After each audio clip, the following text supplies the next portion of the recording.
State news 71 में आप सभी का स्वागत है। Member of parliament Varun Chaudhary कल सढौरा नई अनाज मंडी में पहुंचे, किसानों से बातचीत की, आड़तियों से बातचीत की और जमकर बरसे भाजपा सरकार पर कि किस प्रकार से उनके राज्य में किसान त्राहिमाम त्राहिमाम कर रहे हैं, सुविधाओं का अभाव है। जो वादे किसानों से भाजपा सरकार ने किए थे, किसी भी वादे पर वो खरा नहीं उतरी। वो मंडी में भी गए, साथ ही अनिल संधू मोंटी के कार्यालय पर भी वो पहुंचे, जहां पर अनिल मोंटी संधू के द्वारा उनका स्वागत किया गया। आड़त में पहुंचने पर आड़ती एसोसिएशन के अध्यक्ष राजकुमार से विभिन्न आड़तियों ने उनका स्वागत किया, माल्यार्पण किया और इस पर वरुण चौधरी द्वारा आड़तियों से समस्याएं सुनी गई, किसानों से भी उनसे बातचीत की और पत्रकार वार्ता भी उन्होंने की। तो आइए चलते हैं नई अनाज मंडी में।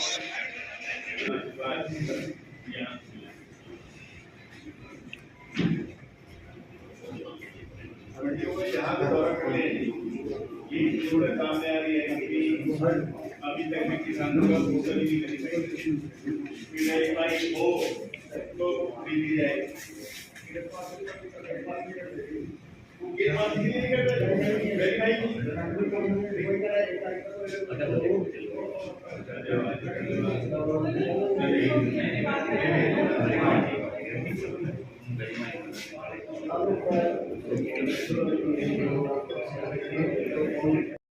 तो इस दृश्य में देखेंगे member of parliament Varun Chaudhary और पूर्व विधायक राजपाल सिंह जो है अनिल संधू मोंटी के अब कार्यालय में, जो कि सढौरा में है, जहां पर आम जन की समस्याएं वो दिन भर सुनते हैं। और उस कार्यालय में वो पहुंचे और उन्होंने वहां पर भी काफ़ी कार्यकर्ताओं से बातचीत की। देख सकते हैं किसान नेता भी यहाँ पर बैठे हैं, किसानों से भी उन्होंने यहाँ बातचीत हुई। अनेकों प्रकार की समस्याएं लोगों ने अनिल संधू मोंटी के माध्यम से वरुण चौधरी के सामने रखी। ये अनगिनत समस्याएं। सबसे पहली तो ये है कि हमारे प्रदेश के आदरणीय मुख्यमंत्री जी ने पिछले साल कहा था जी 3100 रुपये में जीरी खरीदेंगे, और किसी ने जबरदस्ती नहीं कहलवाया था, किसी ने गले में अंगूठा दे के नहीं कहलवाया था। पिछला साल भी निकल गया, ये इस साल खरीद शुरू हो गई 22 तारीख से कागजों में, लेकिन 3100 तो दूर की बात है, 2400 भी नहीं मिल रहे। क्यों झूठ बोलते हैं किसानों से, देश की प्रदेश की जनता से? क्यों? 22 से खरीद शुरू हो गई, पोर्टल वेरीफाई नहीं किया। किसान अपनी फसल लेके आ रहा है मंडी में, उसका गेट पास नहीं कटेगा। कैसे कटे कि जी आपका तो अभी वेरीफाई नहीं हुआ कि आपने जीरी लगाई भी थी कि नहीं। किसकी जिम्मेदारी थी पोर्टल वेरीफाई करना? जब आप कह रहे हो 22 तारीख से खरीद शुरू हो गई, तो 22 से पहले पोर्टल वेरीफाई होगा ना। पोर्टल आज की तारीख में भी वेरीफाइड नहीं है। क्यों नहीं है जी? कितनी समस्याएं। किसान को आगे आलू लगाना है और फसल लगानी है, वो खाद नहीं है। क्यों नहीं है? जब पता है कि इसी टाइम पे खाद चाहिए, इस टाइम पे और चीजें चाहिए, समय से क्यों नहीं मिल पाती? आड़तियों की आड़त कम कर रहे हैं। भाई महंगाई बढ़ी होगी, जितनी आड़त कांग्रेस की सरकार में मिलती थी आज भी नहीं उतनी मिल रही। कांग्रेस के समय में हमारे जो उपज थी पूरे देश में सबसे ज्यादा रेट मिला करता था, आज कट पे कट लगता है। किसान इतना परेशान है। जीएसटी हर इंप्लीमेंट पे, ट्रैक्टर पे जीएसटी लगा जी। अब 8 साल बाद कहते हैं जी हमने जीएसटी घटा दिया। भाई 8 साल जो लूट मचाई भाजपा की सरकार ने, उसकी माफी कौन मांगेगा? यूरिया चाहिए किसान को, उसके साथ कहते हैं जी आपको कुछ और पोटेशियम मिलेगा, उसके साथ आपको दवाइयां और मिलेंगी, सल्फर मिलेगा। किस लिए मिलेगा भाई? जबरदस्ती है क्या? क्यों कर रहे हैं जबरदस्ती? क्या दुश्मनी क्या है?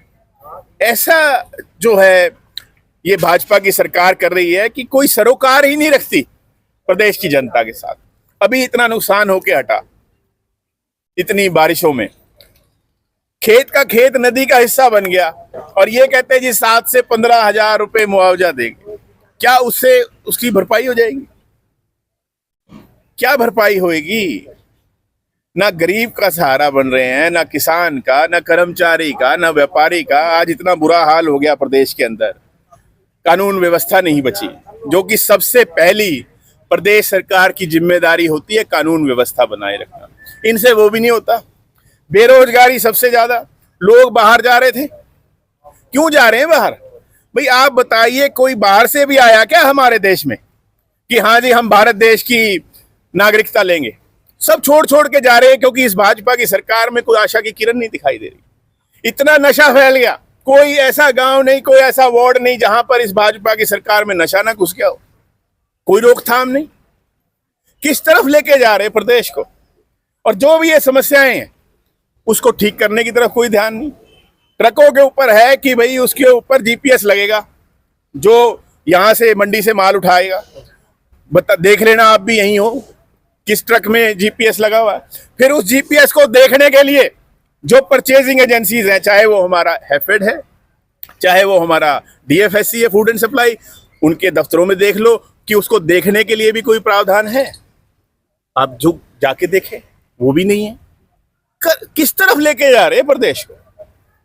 तो ये अन्याय हो रहा है। हमारी मांग है इस अन्याय को बंद करें। चलिए दूसरी खबर की तरफ। लक्ष्मी लाडो योजना, जी हाँ, दीनदयाल लक्ष्मी लाडो योजना का शुभारंभ भी सढौरा में किया गया। तो आइए चलते हैं इस अवसर पर आयोजित कार्यक्रम में। साक्षी बनने के लिए आप सभी एकत्रित हुए हैं। आप सभी का बीडीपीओ ऑफिस सढौरा और खंड विकास एवं पंचायत अधिकारी मैडम नेहा शर्मा जी की तरफ से हार्दिक अभिनंदन है सभी अतिथियों का हमारे बीच पहुंचने पर। बीडीपीओ कार्यालय में काफ़ी संख्या में महिलाएं पहुंची। आखिरकार 2100 रुपये, जैसे कि सरकार ने घोषणा की, दीनदयाल लाडो लक्ष्मी योजना ऐप के माध्यम से 2100 रुपये उनके खाते में पहुंचेंगे। तो इस बारे में उस ऐप को तो लोड किया उन्होंने, साथ ही इस योजना की पूरी जानकारी ली। काफ़ी संख्या में गणमान्य लोग, पूर्व विधायक चौधरी बलवंत सिंह सहित बीडीपीओ मैडम वहां पर मौजूद थी। इसके अलावा भाजपा के अनेकों गणमान्य लोग भी वहां पर उपस्थित रहे। सबकी उपस्थिति में ऐप का जो है शुभारंभ किया गया। चंडीगढ़ से जो शुभारंभ मुख्यमंत्री द्वारा किया गया उसको लाइव टेलीकास्ट उन्होंने सभी उपस्थित गणमान्य लोगों ने देखा। माननीय पूर्व विधायक श्री बलवंत जी, उनके साथ श्री गुरविंदर जी जो यहाँ के मंडलाध्यक्ष हैं, हमारे एमसी चेयरमैन श्रीमती शालिनी शर्मा जी और उनके साथ अन्य जितने भी गणमान्य व्यक्ति हैं, उन सभी का यहाँ आने पर हार्दिक स्वागत करती हूँ। और मेरी जितनी भी माताएं बहनें खंड सढौरा से यहाँ पर पहुँची हैं, उनका मैं तहे दिल से धन्यवाद करती हूँ कि आपने इतनी ग्रेट पार्टिसिपेशन दिखाई है इस प्रोग्राम में और इस प्रोग्राम को सफल शुरुआत की है। हमें एक्सपेक्टेड नहीं था कि इतने नंबर में हमारे पास बेनिफिशरीज आएंगे। टोटल हमारे यहाँ पर बेनिफिशरीज 1514 हैं और मुझे लगता है कि मोस्टली मेरी माताएं बहनें जितनी भी हैं यहाँ पर पहुँची हैं, उसके लिए आप बधाई की पात्र हैं और आप सभी का हार्दिक स्वागत है और इस प्रोग्राम को एक सफल शुरुआत देने के लिए हार्दिक धन्यवाद। अधिक लाभ प्राप्त करें तथा अपने भविष्य को उज्जवल बनाए। मैं बहनों आपके माध्यम से एक अपील करना चाहता हूँ, ध्यान से सुनना मेरी बात को। हमारे मुख्यमंत्री जी ने और विभाग ने जो योजना बनाई है वो आप लोगों को एक ऐसा ऐप हम दे रहे हैं कि किसी भी बहन को किसी भी सरकारी कार्यालय में और सीएससी सेंटर में जाने की आवश्यकता नहीं है। अपने मोबाइल पर आप खुद घर में बैठकर इस ऐप को। भाजपा सरकार ने इस योजना का शुभारंभ किया तो इस निमित्त जो महिलाएं वहां पर आई हुई थी उससे भी हमारे द्वारा बातचीत की। क्या कुछ महिलाओं ने कहा, सुनते हैं। मंजू रानी है, मैं सढौरा से हूँ और जो नैब सिंह सैनी ने स्कीम चलाई है वो बहुत अच्छी है लेडीज़ के लिए। तो मैंने भी अपना इसमें पंजीकरण कराया है जो सक्सेसफुल हुई है। धन्यवाद। कनिका है, मैं सढौरे की रहने वाली हूँ और मुख्यमंत्री जी ने जो ये योजना चलाई है लाडो लक्ष्मी योजना, इसमें मेरा पंजीकरण हो चुका है। ये बहुत अच्छी योजना है, सभी करवाएं। मेरा नाम रेणु कश्यप है, मैं सढौरा की निवासी हूँ और जो मुख्यमंत्री नायब सिंह सैनी जी ने जो योजना चलाई है बहुत अच्छी योजना है और मैंने इसमें अपना पंजीकरण किया है। और आज मैं यहाँ पे आई थी, सुबह से आई थी और मेरा काम हो गया है। और मेरे यहाँ अब देखो नायब सिंह सैनी जी की तरफ से जो पैसे आएंगे महिलाओं को बहुत हेल्प मिलेगी और बहुत अच्छी स्कीम है। सभी को अपना अपना यहाँ के फॉर्म फिल करना चाहिए। धन्यवाद। जी नमस्कार, मेरा नाम सीमा सैनी है। मैं खंड सढौरा ब्लॉक बिलासपुर और यमुनानगर की रहने वाली हूँ। आज जो ये प्रधानमंत्री जी ने लाडो लक्ष्मी योजना चलाई है तो उस पर मैं आज पंजीकरण करवाने के लिए आई थी। मेरा सक्सेसफुली पंजीकरण हो गया है और जो ये मुख्यमंत्री जी ने जो ये योजना जो है आज लॉन्च की है वो बहुत अच्छी योजना है। इसके बिहार पे औरतों को बहुत कुछ करने को आगे से आगे अपनी आजीविका का साधन बना सकती हैं। ये इसे अपने खर्चे वो किसी के आगे हाथ फैलाने के लिए नहीं। Thank you. चलिए नगर पालिका कार्यालय की तरफ चलते हैं। नगर पालिका कार्यालय के द्वारा 2 कदम उठाए गए हैं। एक तो प्लास्टिक मुक्त हो सढौरा, इस बारे में बाज़ार में कुछ चेकिंग की गई। साथ ही जो बाज़ार लगता है शनिवार को, दुकानों के आगे जो दुकानें आदि लगाते हैं, उसके बारे में भी कुछ कदम उठाए गए। इस बारे में सैनिटरी इंस्पेक्टर फूल कुमार क्या कहते हैं, आइए सुनते हैं। अक्सर देखा जाता है कि मुख्य बाजार में जाम की स्थिति रहती है और अतिक्रमण ज़्यादा है, इस बारे में क्या बताना चाहेंगे? सढौरा के बाज़ार में मेन रोड पर और बाज़ार में जो है शिकायतें हमें प्राप्त हो रही थी, जिसमें बाज़ार वाले हमसे आकर भी मिले थे नगर पालिका सढौरा में। तो हम समय समय पर अभियान चलाते हैं, लेकिन अब परंतु हमने पिछले 2 हफ्ते से जो यहाँ पे पेड़ लगती थी उसको तो हमने बंद करवा दिया गया है। और हम इसमें जो है नाजायज़ जो बैठे हैं उनका सामान भी जब्त किया है, अतिक्रमण हमने हटवाया है और ये आगे भी निरंतर जारी रहेगा। और लोगों को समझा भी दिया है कि इसको जो है ना लगाएं। बेवजह आम जनता को जो है जाम का सामना करना पड़ता है, आने जाने में दिक्कत होती है। तो सढौरा वासियों ने भी इसके बारे में जो है हमारा सहयोग किया है और हमारे ये रहेगा कि आगे भी हमारा इस प्रकार से सहयोग करें ताकि हम काम और अच्छे तरीके से और भली भांति प्रकार से कर सकें। जो दुकानदार अपनी दुकानों आगे ये लगवाते थे, फड़ी लगवाते थे, उनको सख्त रियायत दी गई है और हमने बाज़ारों में बोर्ड भी लगवा दिए गए हैं कि कोई भी दुकानदार अपनी दुकान के आगे किसी भी तरह का फड़ी वाले को लगाने की इजाज़त ना दे। अगर वो ऐसा करता है तो दुकानदार का चालान जो है वो किया जाएगा और किसी भी सूरत में उसको बर्दाश्त नहीं किया जाएगा।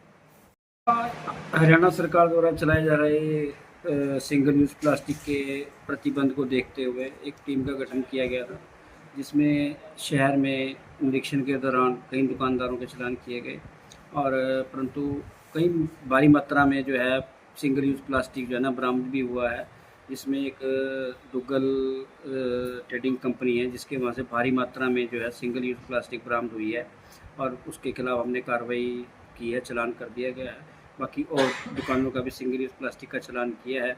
तो इनके दुग्गल ट्रेडिंग कंपनी के खिलाफ जो है ना कार्रवाई अमल में लाई जाएगी और इसका सीलिंग का प्रावधान भी किया जाएगा।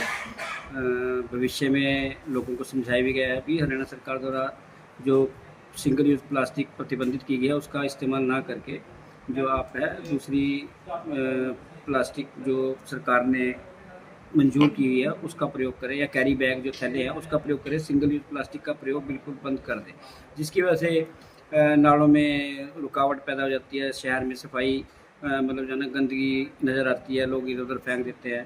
तो मेरी सढौरा वासियों से भी अपील है कि शहर को सुंदर स्वच्छ बनाने के लिए नगर पालिका का सहयोग करें और हमारा उसमें सहयोग जरूर दें। चलिए अब आपको ले चलते हैं नई अनाज मंडी में। पिछले दिनों किसानों द्वारा काफ़ी आंदोलन किया गया, जाम लगाया गया कि डिजिटल तुलाई मशीन यानी कांटे से जो है डिजिटल जो कांटा होता है उससे जो है तोल नहीं किया जा रहा, ना ही डिजिटल मॉइस्चर देखा जा रहा है। तो आज इसका दौरा किया तो देखा गया वहाँ पर डिजिटल कांटे से ही तोल किया जा रहा था और मॉइस्चर आदि भी डिजिटल मशीन से ही किया जा रहा था। तो हमने इस बारे में मार्केट सचिव से बातचीत की। तो पहले देख लेते हैं कि किस प्रकार से डिजिटल कांटे से ही तुलाई की जा रही है, तो उसके बाद मार्केट सचिव ने क्या कुछ कहा, आइए आपको वो भी सुनवाते हैं। सढौरा मार्केट कमेटी में जो धान की तुलाई है वो सुचारू रूप से डिजिटल कंडे पे चल रही है? जी बिल्कुल, हमारे यहाँ सरकार की हिदायत के अनुसार डिजिटल कांटे से ही धान की तुलाई हो रही है और इसमें सभी आड़ती और किसान सहयोग कर रहे हैं, तो इसमें कार्य सुचारू रूप से चल रहा है। मॉइस्चर का भी जो है वो डिजिटल ही? जी मॉइस्चर भी डिजिटल से निकाल रहे हैं। हमारे पास जो है ना पर्याप्त मात्रा में मॉइस्चर मशीन है, जिसके से जो है ना डिजिटल तरीके से उसमें जो है बिल्कुल एक्चुअल मॉइस्चर निकाला जा रहा है। तो आइए एक बार फिर आपको नगर पालिका कार्यालय की तरफ ले चलते हैं। ये जो ट्रैक्टर ट्राली कोई कूड़ा करकट इसमें नहीं डाला, बल्कि प्लास्टिक का सिंगल यूज़ जो सामान बाज़ार में यूज़ किया जा रहा है दुकानदारों द्वारा, उसको एकत्रित किया गया, जिसके ऊपर बैन है। ऐसा सिंगल प्लेटें यूज़ करने की प्लेटें हैं, गिलास हैं, अदर पॉलीथीन की थैलियाँ वगैरह हैं जो प्लास्टिक की हैं, वो सब इसमें डालकर जो है इसको कचरे के रूप में परिवर्तित किया जा रहा है। तो ऐसा इस पर बैन था और नगर पालिका ने जो कदम उठाया और इकट्ठा किया। जो लोगों द्वारा विरोध भी किया गया कि इस प्रकार से नहीं करना चाहिए, वार्निंग आदि दी जानी चाहिए, लेकिन उस दौरान नगर पालिका अधिकारियों का कहना है कि पहले वार्निंग अनेकों बार दी जा चुकी है, लेकिन इसके बावजूद भी चूँकि सरकार ने इस पर बैन लगाया हुआ है, फिर भी सढौरा के दुकानदार ज़्यादातर दुकान प्लास्टिक की सामग्री का इस्तेमाल कर रहे हैं, जो स्वास्थ्य से खिलवाड़ है। तो हम भी अपने चैनल के माध्यम से यही आप सभी से अपील करते हैं, जो प्लास्टिक का इस्तेमाल करते हैं तो उसको धीरे धीरे अब कम कर देना चाहिए। वास्तव में इसका नुकसान है, स्वास्थ्य के लिए काफ़ी हानिकारक है और धीरे धीरे इसको हटा देना चाहिए। नगर पालिका से भी निवेदन है, एकदम से कोई सख्त रवैया ना अपनाएं, धीरे धीरे ही इसकी ओर कार्रवाई करें, ताकि लोगों को जो है फिर थोड़ी इसकी आदत में आ जाए कि इसका इस्तेमाल नहीं करना, एकदम से परिवर्तन नहीं किया जा सकता। तो ऐसा हम आपसे निवेदन करेंगे कि ऐसा एकदम से ठोस कदम न सीधा सीधा दुकान से उठाकर आप कूड़ा करकट में बदल दो। आखिरकार उसने पैसों से ही इसको ख़रीदा है, धीरे धीरे उसका इस्तेमाल कम होगा, ऐसी वार्निंग अवश्य देनी चाहिए। दुकानदारों को भी इसका इस्तेमाल लगभग अब बंद कर देना चाहिए, क्योंकि इससे स्वास्थ्य को नुकसान। तो ये थी कुछ खबरें स्टेट न्यूज़ 71 के दर्शकों के लिए। धन्यवाद, सब्सक्राइब कीजिए, शेयर कीजिएगा। धन्यवाद, जय हिंद।